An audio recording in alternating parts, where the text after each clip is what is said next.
அமித்ஷா வந்து எல்லாரையும் மிரட்டுவார். ஏன் தயவு இல்லாமல் ரூபாயை ஜெயிக்க முடியாது. உட்கட்சி குழப்பம் வந்து உச்சத்திலே இருக்கிறது. 50 சீட்டுக்கு குறைய மாட்டான், 40 சீட்டு குறைய, இப்பெல்லாம் பேசுறது இருக்குல்ல. முன்னாடி நோட்டாவுக்கு கீழே இருந்த கட்சி தானே. நீங்க அண்ணாமலை உருவாக்கின தாக்கத்தை ஜாதிக்காரன் நயினார் ஜாதிக்காரன் ஒழிக்கிறதுக்கு ரெடியா. எல்லா பக்கமும் பேச்சுவார்த்தை நடத்தினா யாருமே நம்ப மாட்டாங்க.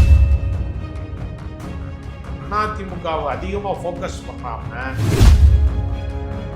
பெரிய பின்னடைவை நோக்கி அவங்க போறாங்க. நம்பகமான விஷயங்களை தொடர்ந்து உரையாடி வருகிற நியூஸ் போக்கஸ் தமிழ் சேனலை சப்ஸ்கிரைப் பண்ணுங்க, தொடர்ந்து ஆதரவு தாருங்கள்.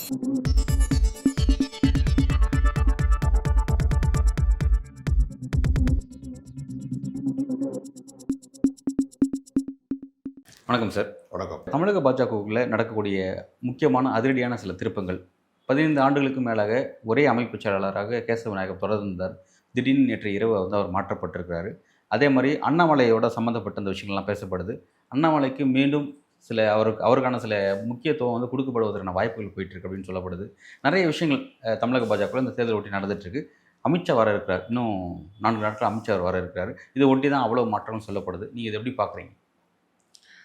பாஜகவுக்கு உள்ளே நடந்த கட்சி கூட்டத்துக்குள்ளேயே வாய்ச்சவுடால் ஜாஸ்தியாக இருக்குது, சவுண்டு தான் ஜாஸ்தியாக இருக்குது, சங்கதி இல்லைங்கிறத வெளியில் சொல்லப்பட்ட விமர்சனங்களை எல்லாம் PL சந்தோஷங்கிறவர் அங்கே பேசுகிறார்.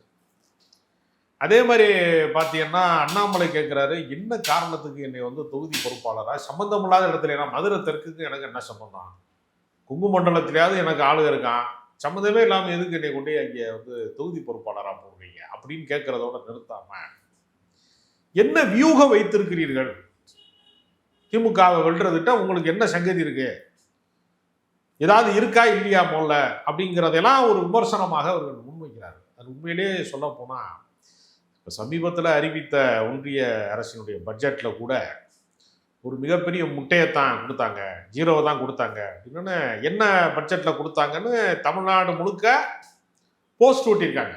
ஒன்றிய அரசு நமக்கு கொடுத்தது முட்டை மார்க்கு மாதிரி கொடுத்துருக்காங்க. இப்போ இதை ரிசல்ட்டில் திருப்பி கொடுத்துருவாங்கல்ல தமிழ்நாட்டுக்காரங்க வாக்காளர்கள் அப்படிங்கிற இடத்தை நோக்கி இது நகருது.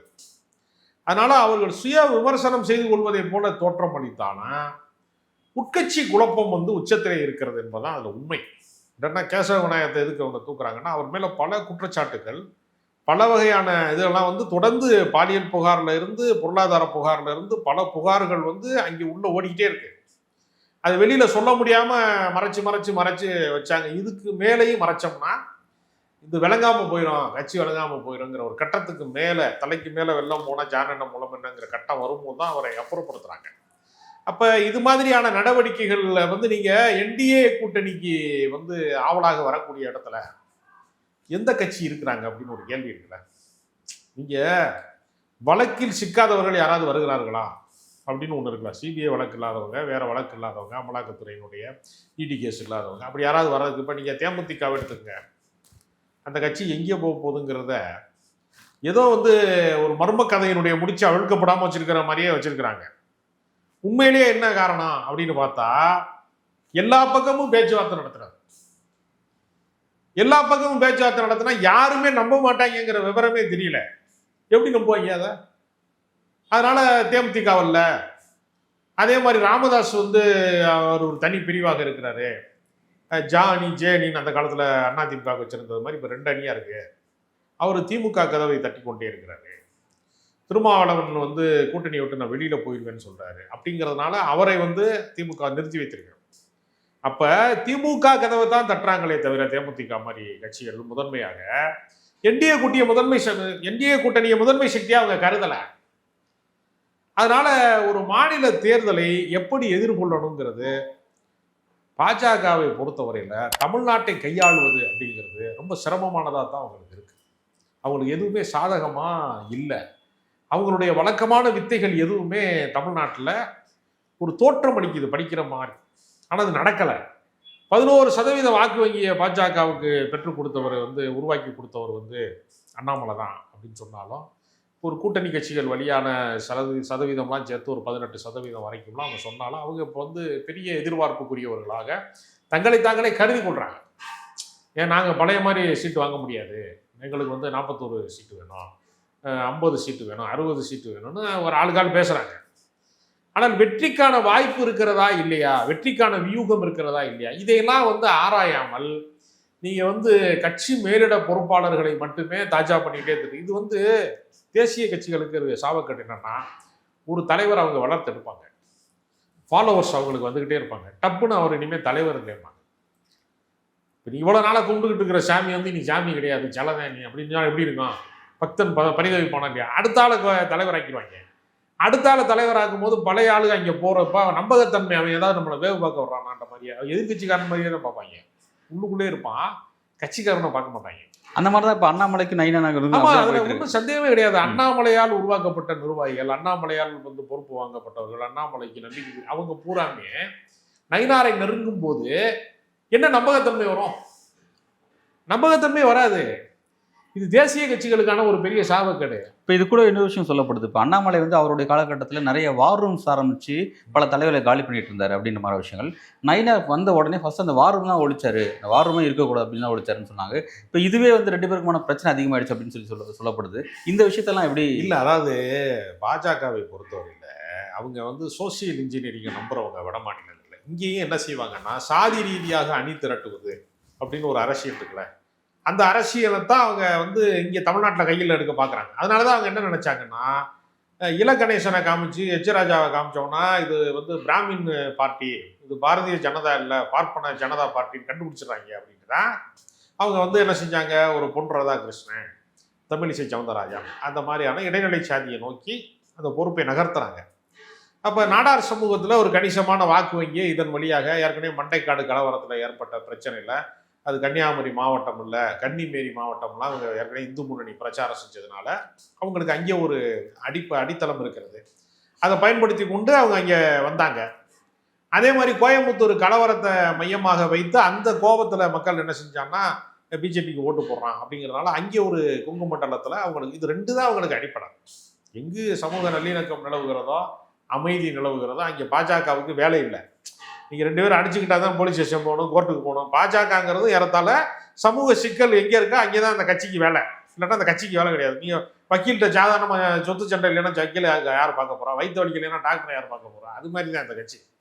அப்போ இந்த 2 இடம் தான் அவங்களுக்கு அடித்தளம், வேற எங்கேயுமே அடித்தளம் கிடையாது. நீங்கள் மயிலாப்பூர் கூட வந்து நீங்கள் பார்த்தீங்கன்னா அதிமுக வென்றும், நீங்கள் திராவிட கட்சிகள் தான் அதையும் கையில் வச்சிருக்கிறாங்க. அதனால என்ன ஒன்று, எஸ்சி சேகர்லாம் ஏன் வந்து திமுக நோக்கி நகர்றாருன்னா, திரும்ப ஒரு எம்எல்ஏ சீட்டு பெறலாம். மைத்ரேயனுக்கு அதே கணக்கு தான், ஒரு எம்எல்ஏ சீட்டு பெறலாம். இவங்களோட போனோம்னா வாழ்நாள் எம்எல்ஏவே ஆக முடியாது, சட்டப்பேரவையை சுற்றி பார்க்குற பார்வையாளர் மாடத்திலேயே நம்மளை உட்கார வச்சுருவாங்க கடைசி வரைக்கும் அப்படிங்கிறக்காக தான் அவங்கெல்லாம் நகர்றாங்க. அப்போ அவங்களே வந்து யாருக்குமே வந்து நம்பிக்கை கிடையாது, இந்த களத்தை பயன்படுத்தி கொண்டு நம்ம வர முடியுங்கிற நம்பிக்கை. அப்போ இந்த சோசியல் இன்ஜினியரிங் கணக்கில் தான் அவங்க சாதி ரீதியான ஆட்களை வந்து இப்போ நீங்கள் கொங்கு மண்டலத்தில் இவரை திரட்டுறாங்க, இவரை உருவாக்குறாங்க. அண்ணாமலை வந்து பெருங்கனவோடு வந்தார், ரஜினிகாந்த் கட்சி ஆரம்பிப்பார், இவர் முதலமைச்சர் ஆவார் அப்படின்னு சொல்லி தான் ஐபிஎஸ் போஸ்டிங்கை காலி பண்ணி விட்டாங்க. அப்படி வந்தவர் அவர் வந்ததுக்கு பின்னாடி அவரை திடீர்னு வந்து அவர் தேர்தல் அரசியலில் வெல்லலை, அவர் எம்எல்ஏ எலெக்ஷன்லையும் ஜெயிக்கலை, பார்லிமெண்ட் எலெக்ஷன்லையும் ஜெயிக்கலை. அப்போ தேர்தலில் இந்த குதிரை ஓடாதுன்னு தெரிஞ்சவங்க, தேர்தல் வித்தை தெரிஞ்ச ஒரு குதிரை வேணும், ஆனால் சமூக சாதி ரீதியான பின்புலம் வேணும். அப்படிங்கிறப்போ நயினார் நாகேந்திரனை கொண்டு வந்தாங்க. முக்குளத்தோர் வாக்கு வங்கி சரிந்து கொண்டிருக்கிறது அதிமுகவுக்கு, அதை சரி கட்டுறதுக்கு ஒரு ஆளை கொண்டு வந்துட்டோம் அப்படின்னு அவங்களாம் நினச்சிக்கிட்டாங்க. ஆனால் ஒரு வினோதமான விஷயம் என்னன்னா, தமிழ்நாட்டு அரசியலில் தொகுதிக்குள்ளே சாதி பார்ப்பான், தலைவர்களை சாதியாக பார்க்க மாட்டான். நீங்கள் அண்ணாதுரையை வந்து ஒரு அறிவின் அடையாளம், ஒரு மொழி பண்பாட்டின் அடையாளம், ஒரு சமூக நீதி அடையாளம், மாநில சுயாட்சியின் அடையாளம் அப்படி தான் பார்ப்பான். கலைஞரை வந்து நீங்கள் சாதி ரீதியாக வந்து நீங்கள் பார்க்க மாட்டான். அவர் ஒரு தமிழ் இனத்தின் தலைவர் அப்படி தான் பார்ப்பான், ஒரு பகுத்தறிவு பேசினவர் அப்படி தான் பார்ப்பான். நீங்கள் தலைவர்களை சாதி பார்த்துருந்தா ஜெயலலிதாலாம் ஓட்டு போட்டு வந்திருக்கே முடியாது. அது ஏதாவது ஒரு தொகுதியில் எம்எல்ஏ தான் இருக்க முடியும், ஒரு ஒட்டுமொத்த கட்சியினுடைய தலைவியாக வந்து வருவதற்கு வாய்ப்பே இல்லை. அப்போ தலைவர்களை கொள்கையாக பார்க்கிறார்கள், தன்னுடைய பகுதி சார்ந்தவனை பக்கத்தில் இருக்கிறவனை மட்டும்தான் சாதி ரீதியாக அணுகுவார்கள். நீங்க சொல்லக்கூடிய அந்த விதியெல்லாம் வந்து பாமக பொருந்துதா, பாமக தலைவர்களுக்கு பொருந்துதா? இன்னும் இந்த மாதிரி சில கட்சிகள். ஆமாங்க, பாமக பகுதி சார்ந்து தான் வளர முடிஞ்சிச்சு, தமிழகம் தழுவிய கட்சியா மாற முடியல, பெரிய பிரம்மாண்டமா மாற முடியல, திண்டிவனத்துல இருந்து திருச்சிக்கு போற வழியிலே பாதி வழியிலே கட்சி கட்டாயிருச்சுல. நீங்க நீங்க கட்சி வந்து இப்ப நான்லாம் தென் மாவட்டத்துக்காரன், சிவகங்கை மாவட்டத்துக்காரன். சிவகங்கை மாவட்டத்துல நான் பாட்டாளி மக்கள் கட்சி கொடி வந்து ஒரு இடத்துல பறந்ததை கூட நான் பார்த்ததே கிடையாது. ஒருத்தனே இல்ல. நீங்க மாவட்ட செயலாளர் இல்லை, கிளை செயலாளர் இல்லைங்கிறது மட்டுமல்ல, மாவட்ட செயலாளரே இல்லைங்க. ஆளே இருக்க மாட்டான், செயல்பாட்டில் இருக்க மாட்டான். சில பேர் என்ன பண்ணுவான்னா பேருக்கு வாங்கி வச்சுட்டு சொந்த வேலையை பார்த்துட்டு இருப்பான், பிசினஸ் பண்ணிட்டு இருப்பான், வேற எங்கேயாவது இது வந்து வேற வியாபாரம் பண்ற வேலையில தான் இருப்பான். அப்ப களத்துல அரசியல்ல இருக்காது. நீங்க அதிமுக கொடி பறக்காத ஒரு கிராமத்தை பார்க்க முடியுமா? நம்ம எங்காவது நீங்க வந்து வந்து குருவி கூடு கட்ட அஞ்சுகிற குக்கிராமத்துல கூட அதிமுக கொடி பறக்கும். அந்த கட்டமைப்பு உள்ள கட்சியாக ஏன் பாட்டாளி மக்கள் கட்சி மாற முடியலைன்னா, சாதி தான் அடிப்படை. சாதியை நீங்க முதன்மைப்படுத்தி கட்சி ஆரம்பிச்சு நீங்க ஒன்றும் இல்லை, மிகச்சிறந்த மக்களாட்சி தத்துவத்தை, ஜனநாயக கோட்பாடுகளை மிகப்பெரிய அறிவாற்றலோடு அணுகக்கூடிய தலைவராக திருமாவளவன் இருக்காரு. திருமாவளவனுடைய தொடக்க அரசியல் இருக்குல்ல, அது தொடக்கத்துல பொது அரசியலா இருந்திருந்தா அவர் வந்து ஒரு பெரிய தலைவராக வளர்ந்திருப்பாரு. இப்ப நீங்க வந்து அவருக்கு என்ன சிக்கல்னா, அவர் சாதி ஒழிப்பே மக்கள் விடுதலைன்னு தொடங்கின இடம் இருக்குல்ல, ஒரு சாதிக்காரங்களா ஒண்ணு கூடும் போது மற்ற சாதிக்காரன் விலக ஆரம்பிச்சிருவான். அப்ப நீங்க அதுக்கு பின்னாடி நீங்க எவ்வளவு சாதி மறுப்பு பேசினாலும் உங்களோட இணக்கமாக இருக்கிறவர்கள், உங்களுக்கான கிரௌடு யாரு, உங்களை சுத்தி இருக்கிற கூட்டம் யாருங்கிறத வைத்து ஒரு அறிவார்ந்த தலைமையாக இருந்தாலும் கூட அந்நியமா தனிமைப்படுத்தி பார்க்கக்கூடிய தன்மை வருதுல. அப்ப சாதி அரசியல் என்பது ஒரு எல்லைக்கு மேல டேக்கப் ஆகாதீங்க அப்படிங்கிறத தான் ராமதாசினுடைய அரசியலோ திருமாவளவனின் அரசியலோ வந்து காட்டுகிறது. அதனால அதை தாண்டி அவங்க அதுக்கு பின்னாடி பொது அரசியல் பேசுறாங்க. எஸ், அது புரிஞ்சுக்க முடியுது. இப்போ நம்ம அந்த சப்ஜெக்ட்ல வரும்பொழுது வந்து இப்போ இங்கே வந்து பாஜக என்ன சிக்கல், இப்போ வந்து நயினா நாகேந்திரன், அண்ணாமலை போன்றவங்களாம் வந்து சாதி ரீதியாக பார்க்குறாங்களா, அல்லது அது எப்படி? இல்லை, அதுதான் அவர் சொல்றாரு. என்னைய மதுரை தெற்குல கொண்டு போய் தொகுதி பொறுப்பாளரை போட வேண்டிய அவசியம் என்ன இருக்கு அப்படின்னா, மதுரை தெற்குல இவரோட ஆளுக இருக்க மாட்டேன் அதிகமாக. அப்போ முழுக்க என்ன செய்வானா, நயினார் ஆளுக இருப்பான். அப்போ தொகுதி பொறுப்பாளரை போடுவாங்க, ஸ்பாட்டுக்கு போனால் மதிக்க மாட்டாங்க. ஓகே, அப்போ ஒரு பொம்மையா வந்து ட்ரீட் பண்ணுவாங்க. அப்போ பொறுப்பு கொடுத்தது மாதிரியே இருக்கணும், நீ செயல்படுறதுக்கான வாய்ப்பு இல்லாமலும் இருக்கணும். இதுதான் அதோடைய அரசியல் தந்திரம். அவரால் ஒன்றும் இல்லைங்க, ஒரு வேஸ்ட்டுங்க அப்படிங்கிறத ப்ரூவ் பண்ணுறதுக்காகவே சம்பந்தம் இல்லாத இடத்துல கொண்டு போய் ஒன்று. நீங்கள் ஒரு ஸ்டேஷனில் வந்து எஸ்ஏ இருப்பான், இன்னொரு ஸ்டேஷனில் போனேன்னு வச்சுக்க, அவன் வந்து அவன் சொல்லிட்டு போட்டான், நீ யார் யாரின்னு அப்படி கேட்பான்ல, அவனோட அதிகாரம் இல்லை இன்னொரு இடத்துல முடிஞ்சிருதுல. அது மாதிரி தான் இவங்க அரசியலை பொறுத்தவரை இல்லை, பாஜக அரசியலை பொறுத்தவரை இல்லை, கொங்கு மண்டலத்துக்குள்ள அவர் ஒரு ஆதரவாளர்களை திரட்டுறாரு, கொஞ்சம் பொது ஆதரவாளர்களை கொஞ்சம் பேரை ரெடி பண்ணியிருக்காரு. ஆனாலும் அவருடைய வேர் வந்து அங்கேதான் இருக்கு. ஒரு குறைந்தபட்சம் அவர் வந்து ஆட்களை வந்து அங்கேதான் அவர். அப்ப அவர் என்ன நினைக்கிறாரு, அந்த பகுதியில் அவர் செல்வாக்கு பெறக்கூடாதுங்கிறக்காக அவரை தூக்கி தென் மாவட்டத்தில் தொகுதி பொறுப்பாளரா இங்கே போன்னு சொல்றாங்க அப்படிங்கிற சூட்சுமத்தை புரிந்து கொண்டுதான் எங்க அப்பாவுக்கு வந்து உடம்பு சரியில்லை, அவரை நான் பார்க்க போறேன், என்னை ஆள விடுங்கன்னு சொல்றாரு. அதனால இது அடிப்படையில் வந்து என்னன்னா, அவரை வந்து இருக்கிறது மாதிரியே இருக்கணும், ஆனா செயல்படக்கூடாது, கம்மி பீஸா இருக்கணும். அதை நோக்கி நகர்த்துறாங்கிறத புரிஞ்சுக்கிட்டு தான் என்னைய கூப்பிடாதியப்பா நான் வரல அப்படிங்கிறத சொல்றாரு. சரி, இப்போ இந்த இடத்துல வந்து கேசவ விநாயகத்தை சைடுன் பண்ணுறது மூலமாகவும் இல்லை அல்லது அண்ணாமலைக்கு இன்னொரு கொஞ்சம் ஃப்ரண்ட் ஃபேஸில் ஒரு இடம் கொடுக்கறது மூலமாகவும் இந்த பிரச்சனை சரி பண்ண முடியுமா? இது எலெக்ஷன் நோக்கி வரும்போது எலெக்ஷனுக்கு இது என்ன ஒரு சரியான ஸ்ட்ராட்டஜியாக இருக்கும்? 12 ஆண்டு காலமாக பாஜக மத்தியிலே வந்து ஆட்சி அதிகாரத்தில் இருக்கிற போது அவர்கள் சாதனை பட்டியலை தமிழ்நாட்டுக்காக வழங்கப்பட்ட நிதியிலிருந்து, திட்டங்கள்லேருந்து பல சக்ஸஸை வந்து அவங்க வந்து ப்ரூவ் பண்ணணும். இப்போ நீங்கள் ஸ்டாலின் வந்து எங்கே மாநாடு நடத்தினாலும் பொதுக்கூட்டம் பேசினாலும் அவர் வரிசையாக பட்டியல் போடுறாரு. மகளிர் உரிமை தொகை இருக்குது, நான் முதல்வர் திட்டம் இருக்குது, புதுமை பெண் திட்டம் இருக்குது, இப்போ தான் 10 லட்சம் பேருக்கு லேப்டாப் கொடுத்தேன், 4000 பேருக்கு வந்து செவிலியர்களுக்கு வந்து வேலை வாய்ப்பு கொடுக்க வேண்டிய இடத்துல, பணி ஆணை பிறப்பிக்க வேண்டிய இடத்துல நான் அப்பாயின்மெண்ட் ஆர்டர் ஒரு 1000 பேருக்கு கொடுத்துருக்கேன், இப்போ நான் அடுத்து நிதி நெருக்கடி இருக்குது, நான் அவங்களுக்கு வந்து படிநிலையில் அந்த கோரிக்கையை நிறைவேற்றி தருவேன், இப்படி பேசிக்கிட்டே இருக்காங்கல்ல. அப்போ சாதனைகளை சொல்லாமல் ஆளுங்கட்சிக்காரன் ஓட்டு கேட்க முடியாது. இப்போ தாவேகா வந்து சாதனை சொல்ல வேண்டிய அவசியம் இல்லை.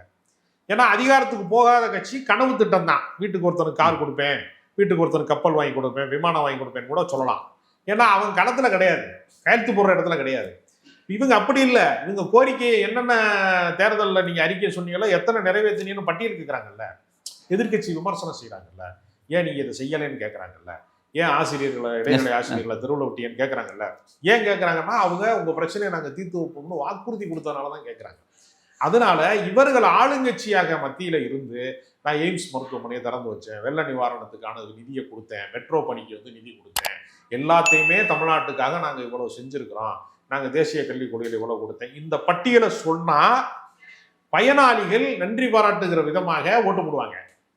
இவனுக்கு எந்த சாதனை பட்டியலுமே இல்லாம வெறும் சவுண்டை கொடுத்துக்கிட்டு திமுக எதிர்ப்பு, திமுக வந்து ஊழல் பண்ணுது, அது ஊழல் பண்ணுது அப்படிங்கிறப்ப கூட வச்சிருக்கிற கட்சியை வந்து அதிமுகவுக்கு அதே ஊழல் பட்டியலுக்கான எல்லா பிரச்சனையும் அப்படியே இருக்கும்போது மக்கள் வந்து இதை ஒரு பொருட்டாவே கருத மாட்டாங்க. அதனால பாஜக இந்த முறை டேக்கப் ஆகுறதுல இருக்க மிகப்பெரிய சிக்கல் என்னன்னா, இரட்டை இலையை முதன்மைப்படுத்தி எடப்பாடி பழனிசாமி முதன்மைப்படுத்தி அதிமுகவை அதிகமா ஃபோக்கஸ் பண்ணாம என்டிஏ கூட்டணி என்று சொன்னதன் மூலமாக இப்போ பெரிய பின்னடைவை நோக்கி அவங்க போறாங்க. நேற்றைய தினம் கூட பிஎல் சந்தோஷ் பாஜகவுடைய தேசிய அமைப்பு செயலாளர் அவர் என்ன சொல்றாருன்னா, பாஜக தலைமையிலான அந்த என்டிஏ ஆட்சி நம்ம வந்து தமிழ்நாட்டில் இங்கே உருவாக்கணும், அதை நோக்கி ஒர்க் பண்ணுங்க, அதிகமான சீட்ஸில் நம்ம தான் போட்டியிட போகிறோம், 60 தொகுதியில் 70 தொகுதியில் சொல்லி சொல்கிறாரு. தொகுதியில் பற்றி கவலைப்படாது, நிறைய தொகுதி வரப்போகுது, நம்ம வந்து இறங்கி ஒர்க் பண்ணணும் அப்படின்ற மாதிரி இன்னமும் அதே ஸ்ட்ராட்டஜி தான் போயிட்டு இருக்காங்க. அமித்ஷாவும் அதான் பேசுகிறாரு, மோடியும் அதான் பேசுகிறாரு, இப்போ இந்த பிஎல் சந்தோஷம் அதான் பேசுகிறாங்க. அப்படின்னா இது வந்து பேசுறது மூலமாக அது அவங்க கிரௌண்டில் டேக் ஆஃப் ஆகுமா? ஏன்னா ஒரு பக்கம் வந்து பார்த்தீங்கன்னா கூட்டணிக்கு ரொம்ப விருப்பம் காட்டுறாங்க, நிறைய கூட்டணி கட்சியில் சேர்க்குது, அதிமுக தாண்டி விருப்பம் காட்டுறாங்க, ஒர்க் பண்ணணும்னு சொல்லி நிறைய கவலைப்படுறாங்க, திமுக நிறைய ஃபைட் பண்ணுறாங்க. ஆனால் ஃபைட் பண்ண முடியும் அந்த வியூவை தப்பு பண்ணிட்டாங்க. திரும்ப திரும்ப வந்து என்டி ஆட்சின்னு சொல்கிறது மூலமாவோ இல்லை மோடி ஆட்சின்னு சொல்கிறது மூலமாவோ என்ன கெயின் பண்ண போகிறாங்க அப்படின்னு கேள்வி இருக்குல்ல. ராமநாதபுரத்தில் வந்து பாஜக போட்டியிட்ட போது நான் வந்து எதிரணியில் வந்து களப்பணி செய்வதற்கான ஒரு இடத்துல இருந்தேன் நான். அப்போ நீங்கள் பார்த்தீங்கன்னா என்ன செஞ்சாங்கன்னா, மோடி படத்தை எங்கெல்லாம் இருக்க எல்லா தலைவர்கள் படமும் இருக்கும் இல்லையா, அந்த தேர்தல் பணிக்குழு சார்ந்த அலுவலகங்களில் அது எல்லா இடத்துலையும் மோடி படத்தை மூடி வச்சாங்க. யார் வச்சாங்கன்னா எதிர்கட்சிக்காரங்க கிடையாது, காங்கிரஸ்காரங்க கிடையாது, கம்யூனிஸ்ட்காரங்க கிடையாது, திமுக காரனும் கிடையாது, பிஜேபி காரனே மோடி படத்தை ஒரு இது போட்டு ஒரு பேப்பரை போட்டு ஒட்டி வச்சான். என்ன காரணம்னா, வட இந்திய தலைவர்களை காட்டி இந்த லோக்கலில் நம்ம அரசியல் பண்ண முடியாது, பிஜேபி காரனுக்கு அது தெரியும். அதனால இவங்க வந்து 60 சீட்டு கேட்க போகிறோம், 70 சீட்டு கேட்க போகிறோம், 50 சீட்டுக்கு குறைய மாட்டோம், 40 சீட்டு குறைய, இப்படிலாம் பேசுறது இருக்குல்ல, இது வந்து அதிமுக தொண்டான் அலர்ட் பண்ணிகிட்டே இருக்கும். அவன் யோசிப்பான், இப்போ இவங்க வந்து நம்மளை வந்து சமமாக, அதாவது தனக்கு நிகராக ஆட்சி அதிகாரத்துக்கு வருவதற்கு அப்போ எடப்பாடியை வந்து நீட்டுற இடத்துல கையெழுத்து போடுனீங்க, இன்னும் டம்மி பீஸா வந்து நம்மளை பயன்படுத்த பார்க்குறாங்க அப்படிங்கிற இடத்துல அதிமுக காரர்கள் வந்து இதை வந்து எப்படி எடுத்துக்கொள்வார்கள்னு ஒரு கேள்வி இருக்கு. ஏன்னா களத்தில் வேலை செய்ய போகிற தொண்டர்கள் வந்து அவங்க தான். இவங்களுக்கு எல்லா இடத்துலையும் தொண்டர்கள் கிடையாது, கிளைக்கழகங்களில் வந்து பெரிய அளவில் இவங்களுக்கு செல்வாக்கு கிடையாது. கீழே இறங்க கட்சி மாநகரத்தில் மட்டும்தான் கட்சி இருக்கும். நகர்ப்புறம், இன்னும் ஊராட்சி ஒன்றியம், கிளைக்கழகம் மாதிரியான இடங்களுக்குள்ள கீழே போக போக கிராமப்புறங்களுக்கு போனீங்கன்னா கட்சியே இருக்காது, தொடர்ச்சி எரிஞ்சது மாதிரி இருக்கும். அப்போ இப்படி இவர்கள் பேச அதிமுகவினுடைய தொண்டர்கள் எதிர் மனநிலைக்கு ஆளாவாங்க. உடன் பயணித்து கொண்டே இந்த கட்சி ஜெயிக்க விடாமல் பண்ணணுங்கிறதுக்கான அந்த வன்மம் அவர்களுக்கு வளரும். அதனால் இந்த போக்கு வந்து சரியானதில்லை. எந்த தேசிய கட்சியாக இருந்தாலும் சரி, சட்டப்பேரவை தேர்தலில் மாநில கட்சியினுடைய வலிமையை புரிந்து கொண்டு மாநில கட்சியினுக்கான முதன்மை சக்தியாக அதை புரிந்து கொண்டு நடந்து கொண்டால் மட்டும்தான் அது தேர்தல் ஆதாயத்துக்கானதாக மாறுமே தவிர, தங்களை முதன்மைப்படுத்தி கொண்டால் அது எங்கே போய் முடியும் அப்படிங்கிறதுக்கு கடந்த கால சாட்சியங்கள் இருக்கு. இல்லை, இப்போ இதே இடத்துல பிஎல் சந்தோஷ் ஒரு விஷயத்தை குறிப்பிட்றாரு. நீங்கள் என்ன சொல்ல வரீங்கன்னா, கூட்டணிக்குள்ளே பாஜக தேவலும் முதன்மைப்படுத்துகிறாங்க, அதிமுக பண்ண வேண்டிய இடத்துல தப்பு பண்ணுறாங்க அப்படின்னு ஒரு குற்றச்சாட்டு வைக்கிறீங்க. இது சொல்லக்கூடிய அதே பிஎல் சந்தோஷ் என்ன சொல்கிறாருன்னா, இங்கே வந்து எல்லாரும் என்ன பண்ணுறாங்கன்னா, நம்ம சித்தாந்தத்தை அதை முன்னிலைப்படுத்துவாங்க, கட்சி முன்னிலைப்படுத்துவாங்க, தங்களை முன்னிலைப்படுத்துறீங்க அப்படின்ற மாதிரி அவர் ஒரு குற்றச்சாட்டு வைக்கிறார். அதாவது பாஜக தலைவர்கள் உங்களுடைய ஃபெமிலியருக்காக தான் நீங்கள் அரசியல் செய்கிறீங்களே தவிர கட்சி வளரணும்னு நினச்சி அரசியல் செய்ய மாட்டேங்கிறேன்னு சொல்லி குறிப்பிட்டார். இப்போ இந்த விஷயத்தை எப்படி புரிஞ்சுக்கலாம்? இல்லை, அதாவது பாஜகவோட சித்தாந்தத்துக்கும் தமிழ்நாட்டுக்கும் முதல்ல சம்பந்தமே கிடையாது. தனிநபரை வந்து முன்னிலைப்படுத்தி கூட இப்போ திருநாவுக்கரசர் கொஞ்ச நாள் இருந்தார், இங்கே பாஜக இருந்தார், மந்திரியெல்லாம் இருந்தார். தனிநபர்களை முன்னிலைப்படுத்துவதன் வழியாகத்தான், இப்போ அண்ணாமலைன்னு ஒரு தனிநபரை முன்னிலைப்படுத்துவதன் வழியாகத்தான் அந்த அரசியல் கொஞ்சம் டேக் ஆஃப் ஆகி ஒரு 10% கடந்திருக்கு. அதுக்கு முன்னாடி அது நோட்டாவுக்கு கீழே இருந்த கட்சி தானே. தனிநபரை முன்னிலை, எந்த அரசியல் கட்சியாக இருந்தாலும் சரி, நீங்கள் தனிநபரை முன்னிலைப்படுத்தி தான் அந்த கட்சியை நடத்த முடியும் நடைமுறையில். தத்துவத்தை முன்னிலைப்படுத்தி அப்படின்னு சொல்றது பேசுறதுக்கு ரொம்ப நல்லா இருக்கும். யதார்த்தமாக ப்ராக்டிக்கலாக நீங்கள் போனீங்கன்னா களத்தில் அது வேலை செய்யும். நீங்கள் திராவிட இயக்கம் அப்படிங்கிறத ஒரு ஸ்டாலின்கிற பேரை வைத்து தான் புரிந்து கொள்வானே தவிர சித்தாந்த ரீதியாக புரிந்து கொள்ள மாட்டான். அவன் வந்து எல்லாமே இடஒதுக்கீடுனா என்ன, சமூக நீதினா என்ன, வகுப்புவாரி பிரிவுகள் அப்படி புரிஞ்சிக்க மாட்டான் யாருமே. அது மாதிரி தான் பாஜகவை அவன் வந்து எப்படி பார்ப்பான்னா ஒரு தனிநபர் வழியாக தான் பார்ப்பான். அப்போது அதனால தானே ஒவ்வொரு தலைவருக்கும் வேற வேற தாக்கத்தை உண்டாக்க முடியுது. நீங்கள் அண்ணாமலை உருவாக்கின தாக்கத்தை நயினார் நாகேந்திரன் இந்த நிமிடம் வரைக்கும் உருவாக்க முடியலையே. அவர் ட்ரெண்டிங்கில் இருந்துகிட்டே இருப்பார், சோசியல் மீடியாவில் இருப்பார், எல்லா ப்ரெஸ் மீட்லையும் இருப்பார். ஏதோ ஒன்று ஒரு தவறான கருத்துக்களை சொன்னால் கூட மக்களில் ட்ரெண்டிங்லேயே அவர் இருப்பார்ல. நயினார் நாகேந்திரனால் வந்து அண்ணாமலை போல அந்த கட்சியை வந்து ஒரு உயிர்ப்போடு வைத்துக்கொள்ள முடியும். அதனால ஒரு தனித்தன்மைன்னு ஒன்று இருக்குது. எல்லாம் வரலாற்றிலேயே நீங்கள் பார்த்தீங்கன்னா 200 வருஷம் சுதந்திரத்துக்கு போராடினாங்க. காந்தி வரும்போது தான் அதுக்கு ஒரு சூப்பர் ஹீரோயிசத்துக்கான இடத்தை நோக்கி அது நகருது அந்த போராட்டம். எல்லா காலத்திலையுமே தலைமையினுடைய முக்கியத்துவம் என்பது ரொம்ப இதானது. தத்துவங்கிறது வந்து அவங்களுக்கு சித்தாந்த ரீதியான பயிற்சி பெற்றவர்களுக்கு தான் உள்ளது. அதனால ஆர்எஸ்எஸ்ஸினுடைய கோட்பாடுகளோ சனாதன கோட்பாடுகளோ அந்த மாதிரியான சாதி ரீதியான கோட்பாடுகளோ ஒரு குறுகிய எல்லையில் போய் முட்டுச்சத்தில் தான் தமிழ்நாட்டில் நின்றுருக்கே தவிர அது அடுத்த கட்டத்தை நோக்கி வளருவதற்கான வாய்ப்பு இல்லை. ஏன்னா ஒவ்வொரு சாதிக்காரனுமே இன்னொரு சாதி ஒழியணும்னு நினைக்கிறான். சாதி ஒழிப்பு போராளிகள் இருக்கிறான் இப்பயும். அவன் தீக்காவில் இருக்கேன், வந்து வேற கட்சியில் இருக்கேன் நம்ம நினச்சிருக்கோம். அம்பேத்கரிஸ்ட் பெரியாரிஸ்ட் அப்படி கிடையாது. ஒவ்வொரு சாதிக்காரனுமே என் ஜாதியை தவிர மிச்ச ஜாதியெல்லாம் ஒழியணும்னு நினைக்கிறான். அதனால சாதி ஒழிப்பு போராளிகள் நிறைய பேர் இருக்காங்க. அதனால நீங்க யாரை வந்து நீங்க முதன்மைப்படுத்தினாலும் அண்ணாமலை ஜாதிக்காரன் நயினார் ஜாதிக்காரனை ஒழிக்கிறதுக்கு ரெடியா இருப்பான். அதனால நீங்க வந்து சித்தாந்த ரீதியா சனாதன கோட்பாடு ரீதியா நீங்க கிளப்பி விட்டீங்கன்னா தமிழ்நாட்டில் வந்து உன்னத்துக்கு அது ஆகாது, கிரிமினல் வேஸ்டாக தான் முடியும். ஓகே சார், இப்போ இந்த இடத்துல வந்து அமித்ஷா அவர்களுடைய திரும்ப வருகை ஏற்கனவே வந்து அவர் தான் வந்து அந்த கூட்டணி உருவாக்குனாரு.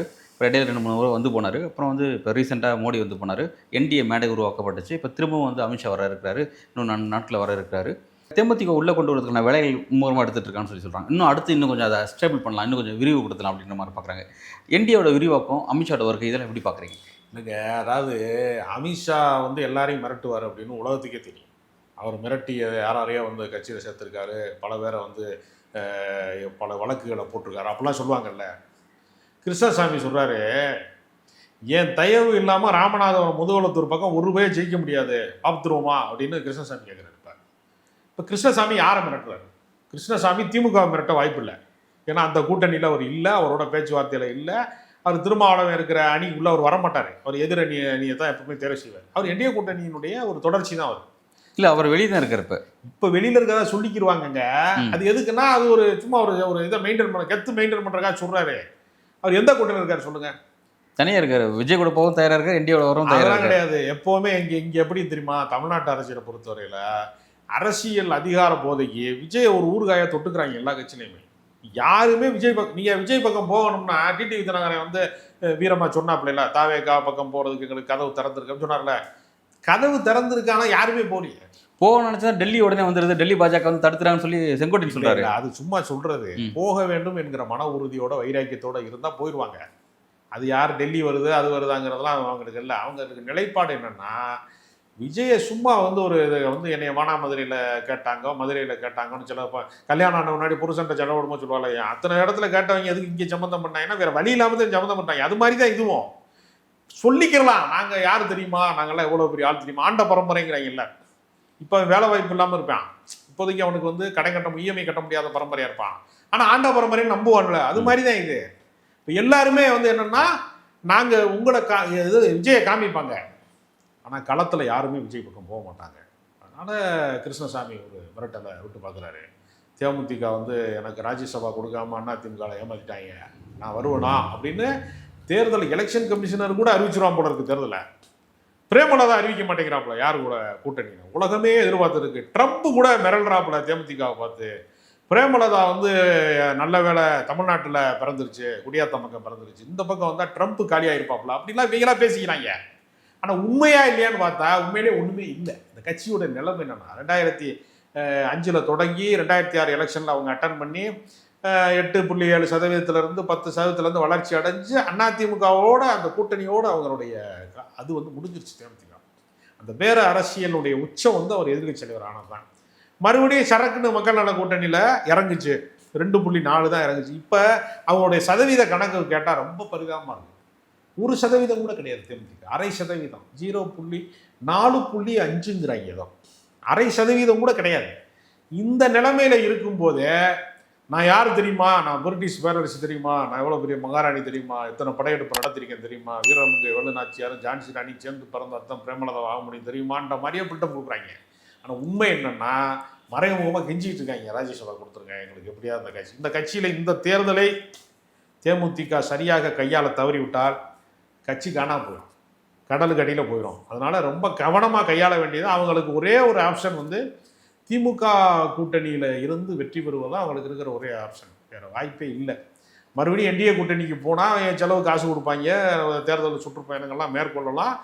பொட்டியை வாங்கினோமா, செலவு பண்ணோமா, பாதியை வீட்டுக்கு கொண்டு வந்தோமான்னு கட்சி ஆஃபீஸில் வச்சு கதவை கூட்டிட்டு மறுபடியும் 5 வருஷம் கழிச்சு கடையை திறக்கிறது தான் வழி. வேறு வழியே இல்லை, வாய்ப்பு இல்லை. நல்ல சார். என்டிஏவுடைய அடுத்த கட்ட நகர்வுகள் எதை நோக்கி நகருது? தேமுதிக எங்கே போக போகிறாங்க? இந்த டைமென்ஷன்ஸ் அடுத்த அண்ணாமலை விஷயம் என்ன நகர போகுது? அமித்ஷா என்ன திட்டத்தோடு வரப்போகிறார் அப்படிங்கிறதெல்லாம் பொறுத்திருந்து பார்க்கலாம். நன்றி.